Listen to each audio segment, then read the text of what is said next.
teacher.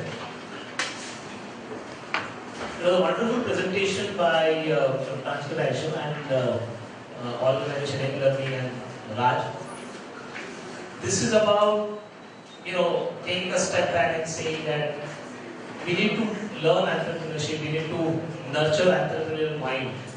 The question for decades was, when do we, can entrepreneurship be taught, or are entrepreneurs born, or are they made? So there's a huge debate. I don't want to get into that debate. And then as soon as we get that, and we see a lot of entrepreneurship learning happening across the globe, even in India, many of the MBA colleges, and even it's percolating down to undergraduates. The other classical question which came up is, what is the right age for teaching entrepreneurship?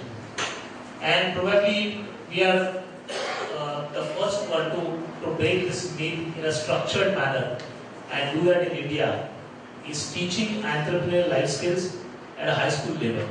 So we actually have an organization known as Learning, which is nurturing entrepreneurial life skills at early teens. The age group that we have chosen is 10 to 15-year-old at 7th, 8th and 9th standard. Why we opted out 10th standard? Because more than children, their parents are so obsessed with marks and getting into better colleges and IITs or those stuff. Children would like to learn, but probably their parents would defocus.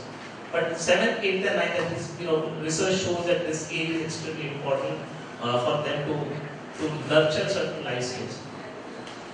We begin this with the screen is getting broken.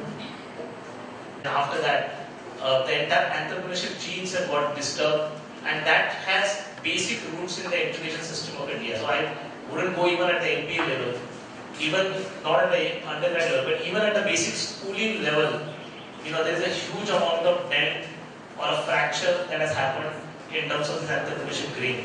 And therefore, the one question that we need to ask ourselves is, how do we get that grain back? How do we become more entrepreneurial? How do we make our next generation becoming more entrepreneurial? So that's where the entire thought process actually came up with. We look at various life skill, various educators who are talking about the importance of life skill learning at a school level, because no more, without belittling the importance of science, geography, history and all that stuff. Practically, skills which are being taught today in education are becoming irrelevant every day that we teach them. Another 5 years, 10 years down the line, the skills which are required and the skills which are being taught in the schools and where we are making our kids ready, there's a great amount of fracture. And that's why we get into a problem of unemployment, but more importantly, get into a problem of unsatisfied youth. So that's where the real impact lies.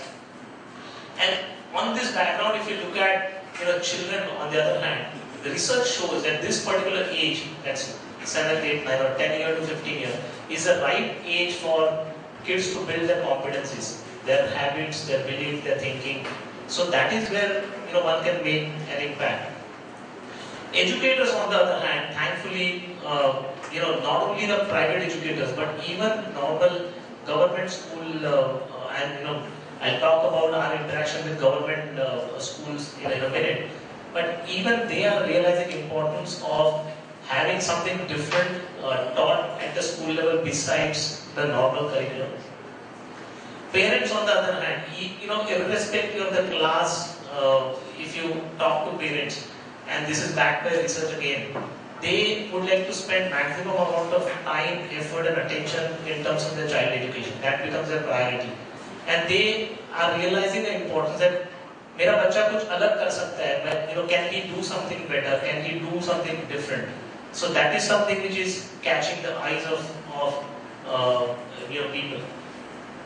What we did at our organization is to map essential life skills, and these are essential life skills that we talk about. I mean, in the interest of time, I will not get into the details of that, but problem solving, decision making, managing failures, that's one more competency which we feel. I mean, when we talk to kids, we find them extremely hesitant to fail, and that's probably coming from parents as well. कि कुछ भी होगा बच्चा fail नहीं होना चाहिए.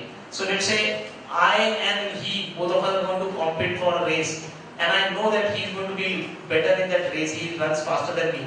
I will not compete with him because I have a fear of failure, and that is what is imbibed in the brain of children. That's what matter the most. Communication. We talk about verbal communication. We talk about written communication. We hardly talk about listening skills. Kids today, and again, this is not pertinent to any class. You go to Nariman Point, or you go to Dharavi, or you go to any village, or you go 100 kilometers away from Mumbai. Kids, typically, or children of this particular age are actually going through the same problem. We don't develop listening skills. So these are important skills which we actually bundle around in terms of entrepreneurship, and said that can we structurally teach entrepreneurship to this age group of 10 to 15-year-old, and obviously that will help them to adopt entrepreneurship as a lifestyle. Another important facet is the idea is not to make entrepreneurs. The idea is to make entrepreneur mind. Why entrepreneur mind? Obviously, if you make them entrepreneurs, that's fantastic, because every entrepreneur needs entrepreneur mind.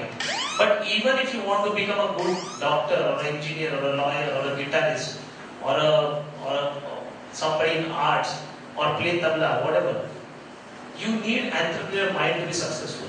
You need this skill. You need problem solving. You need decision making. You need to know how to manage failures. You need to communicate. You need to lead. You need to have team. All this becomes important. And unfortunately, all these things are missing from our entire education system, particularly school education. So, that's our entire journey in last almost 1.5 years.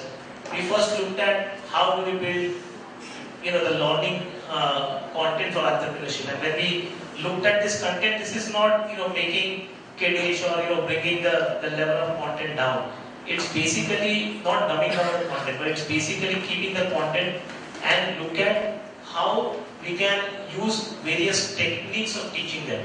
So we can't take a lecture in front of them and teach them this thing. It will be boring. But what we do is we play games with them, we do activities with them, and that makes them to forget about learning. But even the internalization of this entire process becomes very easy for them. They pick that up fairly fast. And both me and my colleague Raj, we actually take sessions with these kids and all.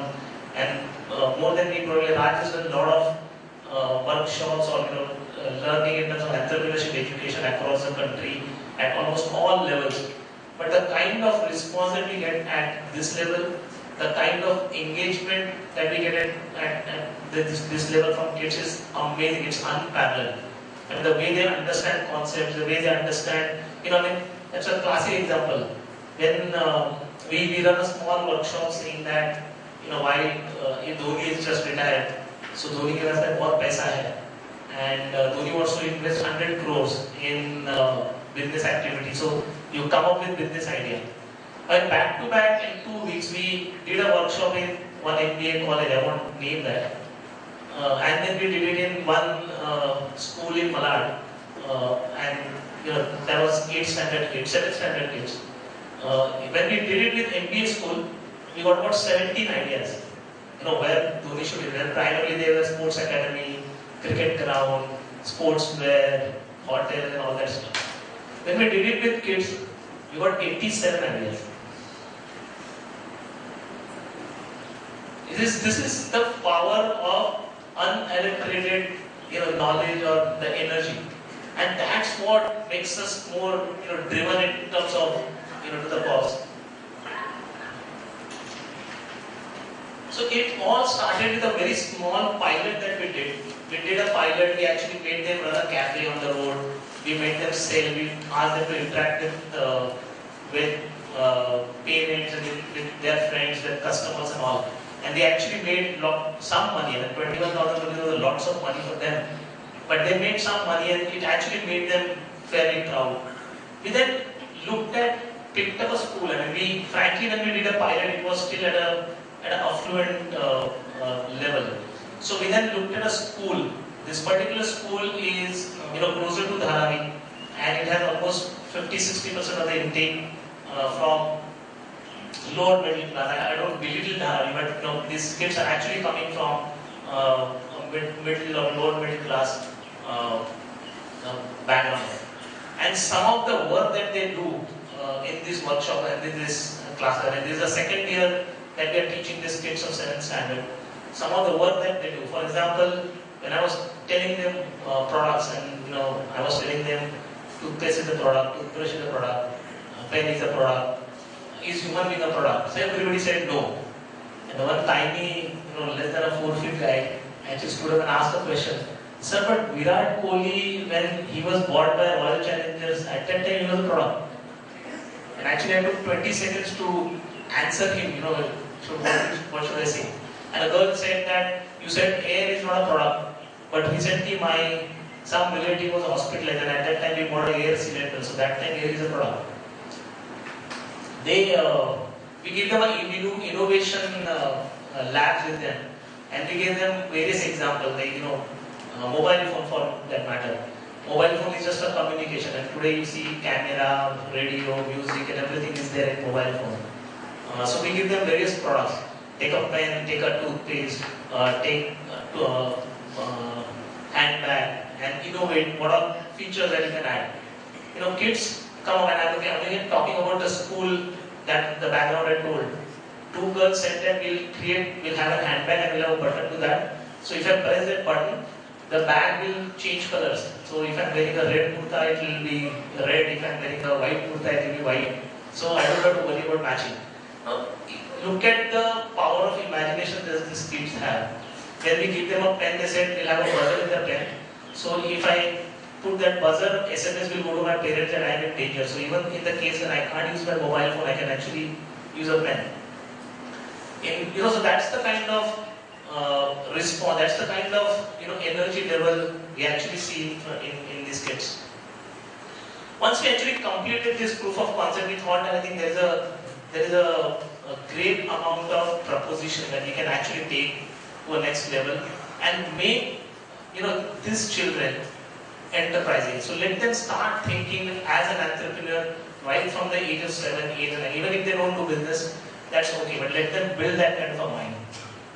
So these are various ways we thought we can engage kids. So some of those important ones are in labs. We actually have proposed labs in the schools, entrepreneurship labs. These are labs which are high activity centers for children, where they can actually play these activities, they do those activities, they run those competitions. Besides proper learning through video content, they can actually go through series of activities. We have an online MOOC platform to do that. Another interesting thing that we saw was, can we build up games around that? But that is something which engages kids fairly well. So we built a game known as Enchant. I think I have a small video capturing the reactions to that.